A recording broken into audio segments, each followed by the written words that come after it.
Со затворањето на патниот правец кон Галичица се зголемува ризикот за оние кои не се откажуваат од планината.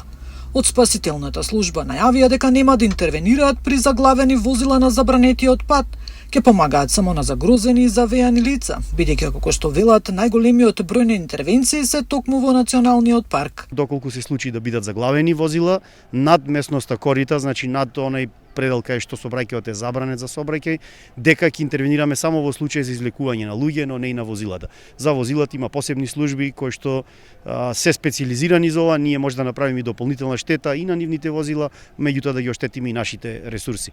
Така што ќе интервенираме во секој случај кога станува збор за загрозени лица, нема да оставиме никого на немилост на ниските температури, но едноставно за возилата ќе мора да си најдат друг. Оваа година планинарската спасителна служба интервенирала при 33 несреќи.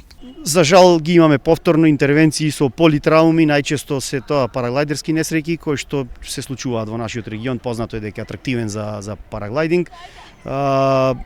И сите оние традиционално, значи, видови на несреќи кои што се вообичаени. За среќа оваа година не интервениравме во сообраќајни несреќи, инаку претходните години сме имали такви случаи.